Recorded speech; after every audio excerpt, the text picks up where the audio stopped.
நீங்க பண்றது ஜர்னலிசமே இல்ல.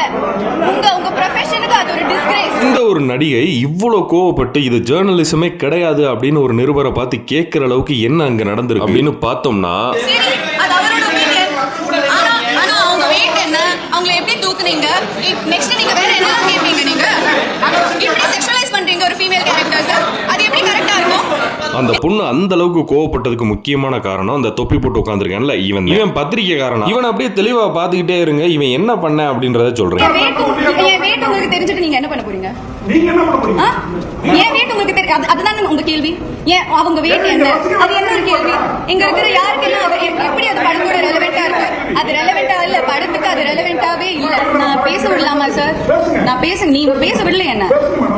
சரி, நீங்க அன்னைக்கு ஹீரோ கிட்ட கேட்டீங்க, அவங்க இப்படி அவங்க தூக்குறீங்க, அவங்களுக்கு எவ்வளவு வெயிட், அது ஒரு ஃபர்ஸ்ட் பாடி ஷேமிங். அது பாடி ஷேமிங். நீங்க பேசும்போது நான் உங்களை இன்டரப்ட் பண்ணல, நான் பேசுறேன், நீங்க இன்டரப்ட் பண்ணாதீங்க.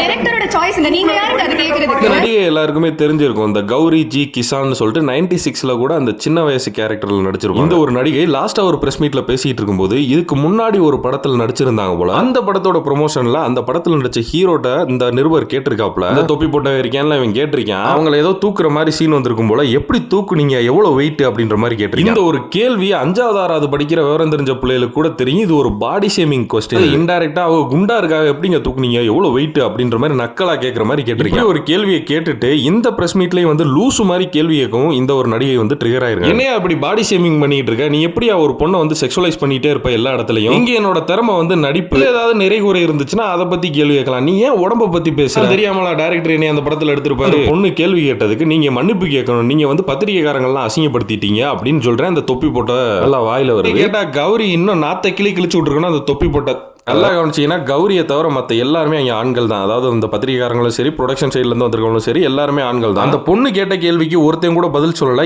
எல்லாருமே, அதாவது அந்த பத்திரிகைக்காரங்க எல்லாருமே மொத்தமா சேர்ந்து அந்த தொப்பி போட்ட ஐயோ வாயிலேயே வருதே அவனுக்கு வந்து டிஃபெண்ட் பண்ணிக்கிட்டே இருக்காங்க. கௌரி கரெக்டா ஹேண்டில் பண்ணாங்க. அது ரொம்ப டிஸ்ரெஸ்பெக்ட்ஃபுல்லான கேள்வி. இன்னொரு கேள்வி, இங்க இருக்கிற யாருக்கெல்லாம் எப்படி அது படத்தோட ரெலவெண்டா இருக்கு? ரேட் என்ன, அவங்களை எப்படி தூக்குனீங்க, நெக்ஸ்ட் நீங்க வேற என்னலாம் கேட்பீங்க? எனக்கு எல்லாம் தெரியும், இது ஜர்னலிசமே இல்ல. ஃபர்ஸ்ட் ஆஃப் ஆல் நீங்க பண்றது ஜர்னலிசமே இல்ல. உங்க ப்ரொஃபஷனுக்கு அது ஒரு டிஸ்கிரேஸ். இன்னொன்னு சொல்லிருப்பாங்க, அந்த இடத்துல இருக்க எல்லா ஜர்னலிஸ்டையும் நான் ஜெனரலைஸ் பண்ணல. என்ன இந்த மாதிரி கேள்வி கேட்டா அவரை மட்டும் தான் நான் சொல்றேன். அப்படி இல்ல கௌரி, நீங்க எல்லாரையுமே சொல்லலாம். ஏன்னா அவன் பேசுனதுக்கு முட்டு கொடுத்ததே 50 பேர் நிக்கிறேன். ஒரு நாய் கூட அந்த தொப்பி போட்ட நாயை கேள்வி கேட்கல. பத்திரிகைகள்